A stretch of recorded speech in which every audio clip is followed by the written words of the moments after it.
Hello guys, അസ്സലാമു അലൈക്കും.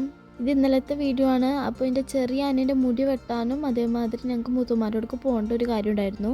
ഇത് പിറ്റേ ദിവസത്തെ വീഡിയോ ആണ്. എനിക്ക് പനിയും തൊണ്ടവേദന ആയതുകൊണ്ട് ഗവൺമെൻറ് ഹോസ്പിറ്റലിലേക്ക് പോകാൻ വേണ്ടിയിട്ട് ഞങ്ങൾ അങ്ങനെ പോയിക്കൊണ്ടിരിക്കുകയാണ്. ഇന്നലത്തെ വീഡിയോയിൽ ഞാൻ മല്ലി ഞങ്ങൾ മുകളിൽ കൊണ്ടുപോയിരുന്നുണ്ട്. അപ്പോൾ അതെടുക്കാൻ വേണ്ടിയിട്ടായിരുന്നു നേരത്തെ പോയിട്ടുണ്ടായിരുന്നു. അപ്പോൾ ഹോസ്പിറ്റലിലൊക്കെ എത്തിയിട്ടുണ്ടായിരുന്നു. പിന്നെ ഒരു കാര്യം പറയാണ്ട് ഞങ്ങളെ വീഡിയോ നിങ്ങൾക്ക് എല്ലാവർക്കും ഇഷ്ടമാണെങ്കിൽ ലൈക്ക് ചെയ്യാനും ഷെയർ ചെയ്യാനും സബ്സ്ക്രൈബ് ചെയ്യണം. അവിടേക്ക് എത്തിയപ്പോൾ 83 ടോക്കൺ 37 ആയിട്ടുള്ളൂ. അപ്പോൾ ഞങ്ങൾ എന്ത് ചെയ്തു, മല്ലി പിടിച്ചാൻ വേണ്ടി നടന്നു പോകാൻ എത്തി. വണ്ടിയുമ്പോൾ പോയി കഴിഞ്ഞാൽ വേഗത്തുള്ളൂ. പിന്നെ അവിടെ കുറച്ചുള്ളൂ അങ്ങോട്ട് നടക്കാൻ. അപ്പോൾ പിന്നെ അതും കയ്യിൽ പിടിച്ചിട്ട് ഇങ്ങനെ നടക്കുകയാണ്. അവിടേക്ക് എത്തി. ബിസ്മി എന്ന് പറഞ്ഞൊരു അവിടെ അടുത്തുള്ളൊരു കടയിൽ നിന്ന് തന്നെ മല്ലി പൊടിക്കാൻ കൊടുക്കുകയാണ് കേട്ടോ. ഇന്നലത്തെ വീഡിയോ കണ്ടവരാരും ലൈക്ക് നേരെ ചൊവ്വടിച്ചിട്ടൊന്നുമില്ല. അപ്പോൾ പിന്നെ എല്ലാവരും ലൈക്ക് അടിച്ച് പോകണം കേട്ടോ. അപ്പോൾ അതാ മല്ലിയൊക്കെ പൊടിച്ച് കൊണ്ടുവന്നിട്ടുണ്ട്. അപ്പോൾ ഇന്നത്തെ വീഡിയോ ഇത്രയേ ഉള്ളൂ. Bye bye.